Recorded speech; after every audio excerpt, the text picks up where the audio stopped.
அனைவருக்கும் வணக்கம். இன்னைக்கு ஹிந்து நியூஸ் பேப்பர்ல என்ன இம்பார்ட்டன்ட் நியூஸஸ் இருக்கு அப்படிங்கிறத பார்ப்போம்.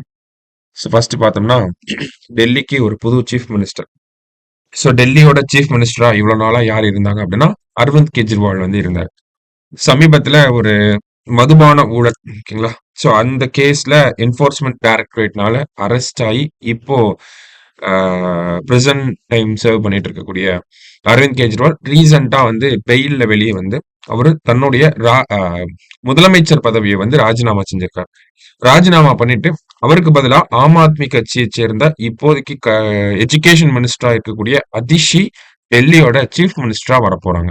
சரிங்களா, இவங்கதான் அதிஷி. சரியா, சோ இதுதான் அந்த ஹெட்லைன்ல கொடுத்துருக்காங்க. Kejriwal exits Atishi to become Delhi chief minister அப்படின்னு சொல்லி. ஓகேவா, சோ கேஜ்ரிவால் வெளியே போயிட்டாரு, அதிஷி வந்து உள்ள வந்திருக்காங்க. சோ அதிஷி விமன் வர போறாங்க. இந்தியாவில மம்தா பானர்ஜிக்கு அடுத்து இப்பதான் அடுத்து விமன் சிஎம் வந்து நம்ம பார்க்கணும். சரிங்களா, ரீசன்ட் டைம்ஸ்ல. சோ அதிஷி பொறுத்த வரைக்கும் பார்த்தோம்னா டெல்லியோட தேர்ட் விமன் சீஃப் மினிஸ்டரா வர போறாங்க. இப்போ ஃபர்ஸ்ட் யாரு செகண்ட் யாருன்றது தெரிஞ்சுப்போம். ஃபர்ஸ்ட் யாரு அப்படின்னு பார்த்தோம்னா நமக்கு சுஷ்மா ஸ்வராஜ். சுஷ்மா ஸ்வராஜ் பார்த்தோம்னா நமக்கு ஒரு 52 days டெல்லியோட சீஃப் மினிஸ்டரா இருந்திருப்பாங்க. இவங்க தான் ஃபர்ஸ்ட். செகண்ட் யார் அப்படின்னா ஷீலா தீக்ஷித், காங்கிரஸ் சேர்ந்து ஷீலா தீக்ஷித். இவங்க பொறுத்த வரைக்கும் பார்த்தோம்னா 15 வருஷம் டெல்லியோட சீஃப் மினிஸ்டரா கன்சிக்யூட்டிவா இருந்தாங்க. 1998ல இருந்து 2013 வரைக்கும் கிட்டத்தட்ட 15 வருஷம் சீஃப் மினிஸ்டரா இருந்தாங்க. இந்தியாவோட லாங்கஸ்ட் சர்விங் விமன் சீஃப் மினிஸ்டராவும் இருந்தாங்க. சரிங்களா, ஷீலா தீக்ஷித். இப்போ அதிஷி வந்திருக்காங்க. இவங்க வயசு பார்த்தோம்னா 43 வயசு தான். சரிங்களா, டெல்லியோட யங்கஸ்ட் சீஃப் மினிஸ்டரா வர போறாங்க. சரியா, youngest chief minister of Delhi யார் அப்படின்னு கேட்டோம்னா நமக்கு அதிஷி தான். சோ இதுதான் கான்டெக்ட். சோ நேத்து அரவிந்த் கெஜ்ரிவால் அவர் ராஜினாமா பண்ணிட்டு அந்த ராஜினாமா கடிதத்தை லெப்டினன்ட் கவர்னர், துணைநிலை ஆளுநர் அப்படின்னு சொல்லுவோம் டெல்லியை பொறுத்த வரைக்கும். So lieutenant governor VK. Saxena அவர்கிட்ட சப்மிட் பண்ணியிருந்தார். ஓகேங்களா, சோ ஒரு யூனியன் பிரதேசம்னா அங்க இந்த ராஜினாமா நடைமுறை, இப்ப ஸ்டேட்னா நமக்கு கவர்னர் கிட்ட போய் கொடுப்போம், அக்செப்ட் பண்ணிப்பாரு, புது அமைச்சரவையே பதவி பிரமாணம் பண்ணி வச்சிருவாங்க. ஆனா ஒரு யூனியன் டெரிட்டரி அப்படின்றப்ப லெப்டினன்ட் கவர்னர் என்ன பண்ணுவாருன்னா அந்த கடிதத்தை ஹோம் மினிஸ்ட்ரிக்கு ஃபார்வர்ட் பண்ணிடுவாரு. அந்த அப்ரூவல் கிடைச்சதுக்கு அப்புறமா ஹோம் மினிஸ்ட்ரி சொன்னதுக்கு அப்புறமா தான் அடுத்த முதலமைச்சர் உள்ள வர முடியும். சரிங்களா, சோ அந்த ஒரு பவர் அப்படிங்கறத லெப்டினன்ட் கவர்னர் ஹோம் மினிஸ்ட்ரி மூலியமா எக்ஸசைஸ் பண்ணுவார். சோ இந்த இடத்துல இந்த கான்ஸ்டிடியூஷன் வைஸ் நம்ம பார்த்து வச்சுக்கிறோம். Home minister lieutenant governor home ministry மூலியமா தான் இந்த ராஜினாமா, பதவி ஏற்பு அதெல்லாம் வந்து எக்ஸசைஸ் பண்ண முடியும். பதவி பிரமாணம் பண்ணி வைக்கிறது, ராஜினாமா கடிதத்தை ஏத்துக்கிறது, இது எல்லாமே ஹோம் மினிஸ்டர் மூலியமா தான் பண்ண முடியும். சரிங்களா, சோ அந்த ஒரு எக்ஸ்ட்ரா டேட்டாவையும் நோட் பண்ணி வச்சுக்கோங்க. அடுத்ததா பார்த்தோம்னா நமக்கு எடிட்டோரியல் பேஜ். ஸோ எடிட்டோரியல் பேஜ்ல பார்த்தோம்னா இன்னைக்கு so continuing distribution of death penalty அப்படின்னு சொல்லி கொடுத்துருக்காங்க. ஸோ என்ன டெத் பெனால்டி, மரண தண்டனை பத்தி இந்த இடத்துல பேசியிருக்காங்க. ஸோ மரண தண்டனை அப்படிங்கிறத பார்த்தோம்னா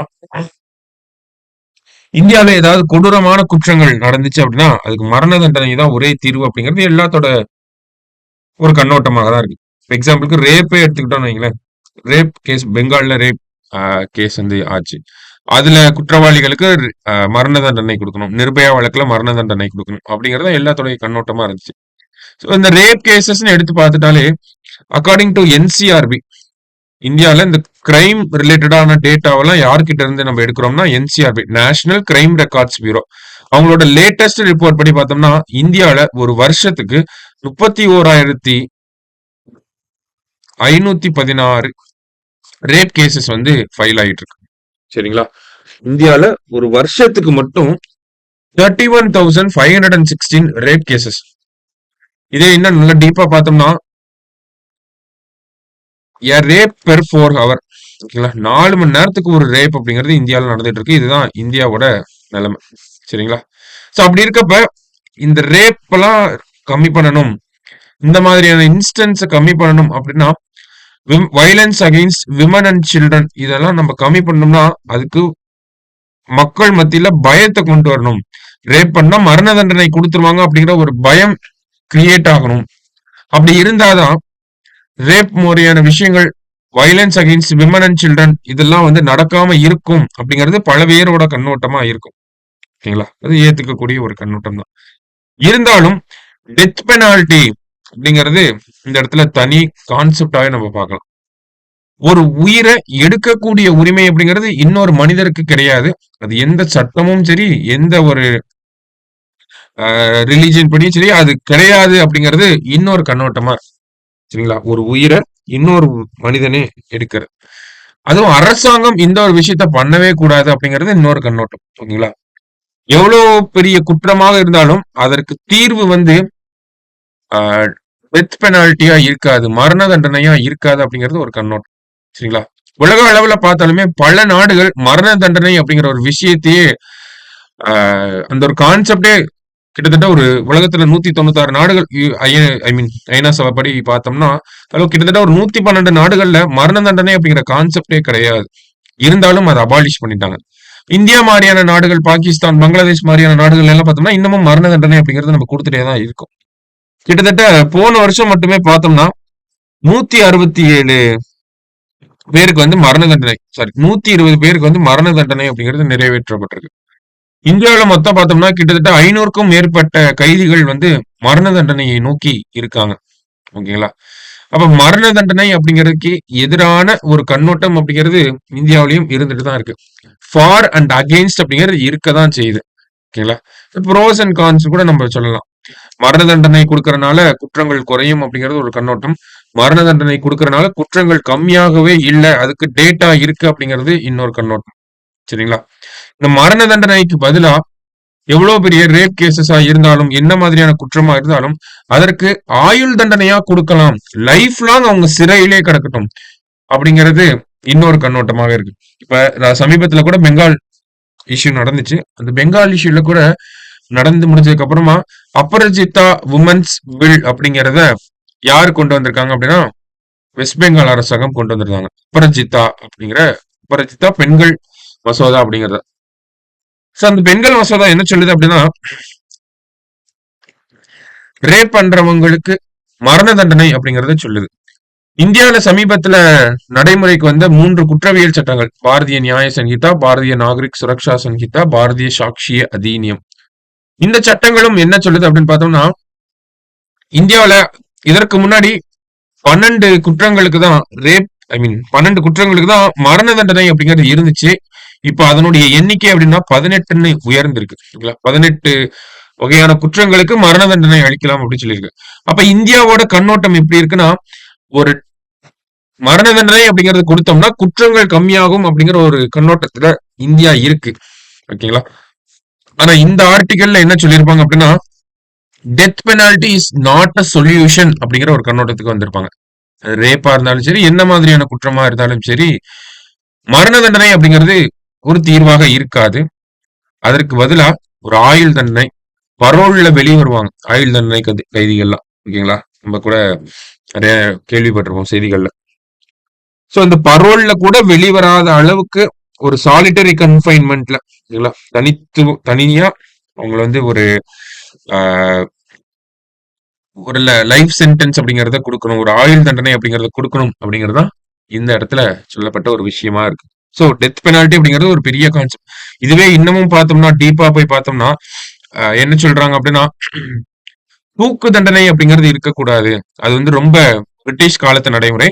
அதற்கு பதிலா இன்ஜெக்ஷனை போட்டு ஒரு உயிரை எடுக்கக்கூடிய நடைமுறைக்கு இந்தியா மாறணும் அப்படிங்கறது சொல்றாங்க.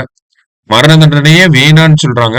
தூக்கு தண்டனையே இருக்கட்டும்னு சொல்றாங்க. தூக்கு தண்டனைக்கு பதிலாக இன்ஜெக்ஷன் போட்டு ஒரு உயிரை எடுக்கலாம் அப்படிங்கறத சொல்றாங்க. இந்த மாதிரி பல்வேறு கண்ணோட்டங்கள் இந்த டெத் பெனால்டி சுத்திலையும் இருந்துட்டே தான் இருக்கு. ப்ரோஸ் அண்ட் கான்ஸ்ல நம்மள எழுத சொல்லலாம். சரிங்களா? சோ அது அந்த ஒரு கண்ணோட்டத்துல தான் நம்ம பார்க்கிறோம். இங்க கூட பார்த்தோம்னா அழகா சொல்லியிருப்பாங்க. The life of the death sentence in India has been unending அப்படின்னு சொல்லி. Life of the death sentence இந்தியாவுல மரண தண்டனையோட அந்த காலம் அப்படிங்கிறது முடியவே மாட்டேங்குது அப்படிங்கிற ஒரு கண்ணோட்டத்தில் எழுதியிருக்காங்க. இன்னும் அழகா என்ன சொல்லியிருக்காங்க அப்படின்னு பார்த்தோம்னா ரேப் ரிலேட்டடா பத்தி இந்த ஆர்டிகல்ல டிஸ்கஸ் பண்றப்போ நம்ம கேள்விப்பட்டிருப்போம் பேட்டி பச்சாவோ பேட்டி பதாவோ அப்படிங்கிற ஒரு ஸ்கீம் கேள்விப்பட்டிருப்போம். பேட்டி பச்சாவோ அப்படின்னா பேட்டி பதாவோ பேட்டி பச்சாவோ அப்படிங்கிற அந்த scheme. Protect girl child and educate the girl child அப்படிங்கிறது அந்த ஸ்கீமோட பேர். அதுக்கு எப்படி கொண்டு மாத்தி சொல்றாங்க அப்படின்னா, பேட்டா பதாவோ பேட்டி பச்சாவோ அப்படின்னு சொல்றாங்க. Educate the son to protect the daughter அப்படின்னு சொல்லி. So இதெல்லாம் நம்ம பாக்ஸ் கண்டென்ட்டா யூஸ் பண்ணலாம் மெயின்ஸ்ல. ஓகேங்களா?